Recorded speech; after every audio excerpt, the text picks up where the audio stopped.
Bismillahirrahmanirrahim. Assalamualaikum warahmatullahi wabarakatuh. Perkenalkan, nama saya Andi Anugrah Rahma, mahasiswa Universitas Islam Negeri Alauddin Makassar dari Fakultas Kedokteran dan Ilmu Kesehatan, jurusan Kesehatan Masyarakat. Baiklah, di sini saya akan menjelaskan kearifan lokal kesehatan pada lansia. Nah, apa sih itu kearifan lokal pada bidang kesehatan? Kearifan lokal bidang kesehatan merupakan suatu keunggulan dari bangsa Indonesia yang setiap etnis yang ada memiliki kebudayaan yang berbeda-beda dan kearifan lokal yang berbeda pula.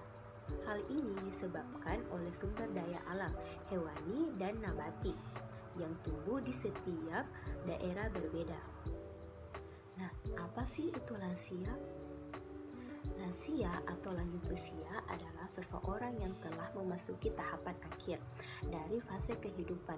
Kelompok yang dikategorikan lansia ini akan mengalami suatu proses yang disebut angin proses atau proses penuaan.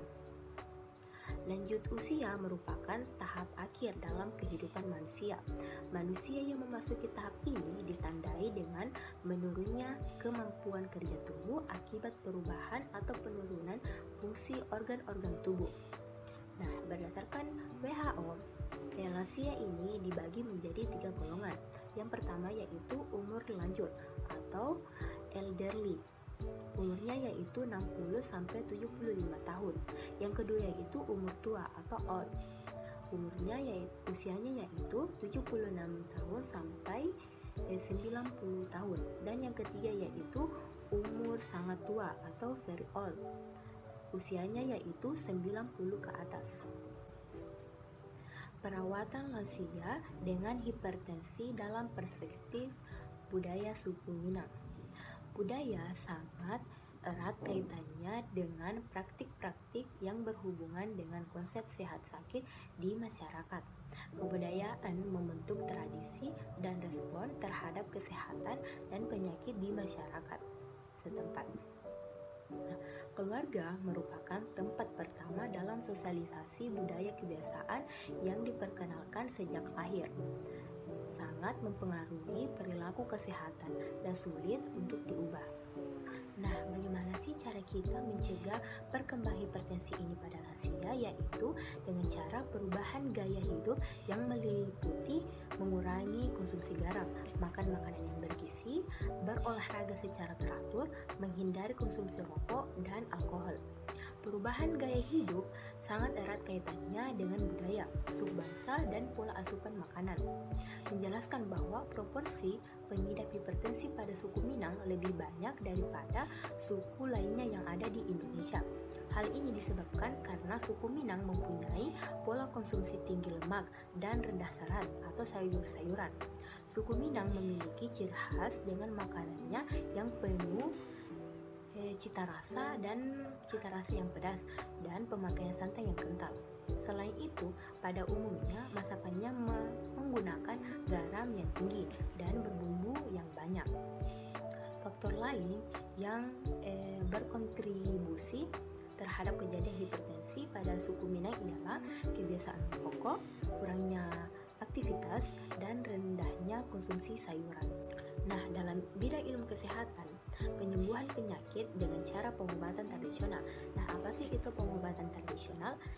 Pengobatan tradisional merupakan pengobatan atau perawatan dengan cara obat dan pengobatannya mengacu pada pengalaman dan keterampilan turun-temurun yang diterapkan sesuai norma yang berlaku dalam masyarakat. Nah, berdasarkan kebiasaan dan kepercayaan suku Minang dengan penggunaan obat alternatif berbahan dari alam berupaya tumbuhan atau rempah untuk menurunkan tekanan darah, maka bahan tersebut merupakan obat tradisional. Obat tradisional adalah bahan atau ramuan bahan yang berupa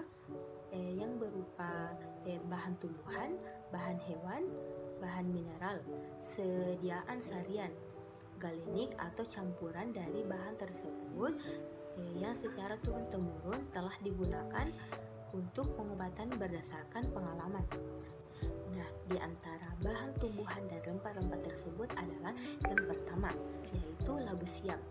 Berdasarkan hasil penelitian, labu siam dapat menurunkan tekanan darah pada lansia dengan hipertensi. Pemberian sari labu siam selama 5 hari berturut-turut dapat menurunkan tekanan darah pada lansia dengan hipertensi. Kandungan kalium dari labu siam berperan sebagai diuretik yang kuat dalam menjaga keseimbangan air, tekanan darah, melancarkan buang air kecil. Nah, yang kedua yaitu daun alpukat. Rebusan daun alpukat efektif untuk menurunkan tekanan darah pada penderita hipertensi. Berdasarkan penelitian Priyanto et al. 2018, rata-rata terjadi penurunan tekanan darah sistolik dan diastol sebelum dan dilakukan intervensi rebusan daun alpukat selama 7 hari sebanyak 94,2% menjadi normal. Kandungan zat aktif yang terdapat di daun alpukat adalah saponin, alkaloida, dan flavonoida serta polyphenol, quercetin, dan gula alkali persil.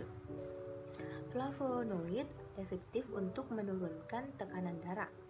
Flavonoid merupakan diuretik yang dapat menurunkan tekanan darah melalui mekanisme peningkatan pengeluaran cairan, elektrolit, dan zat racun.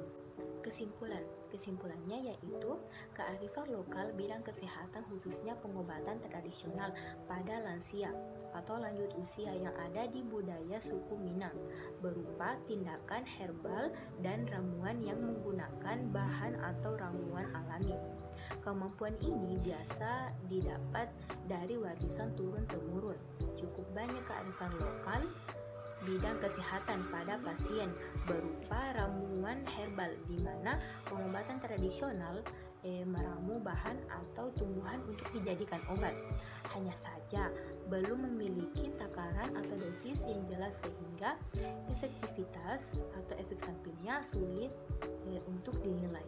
Nah, itulah tadi penjelasan mengenai kearifan lokal kesehatan pada lansia di budaya suku Minang.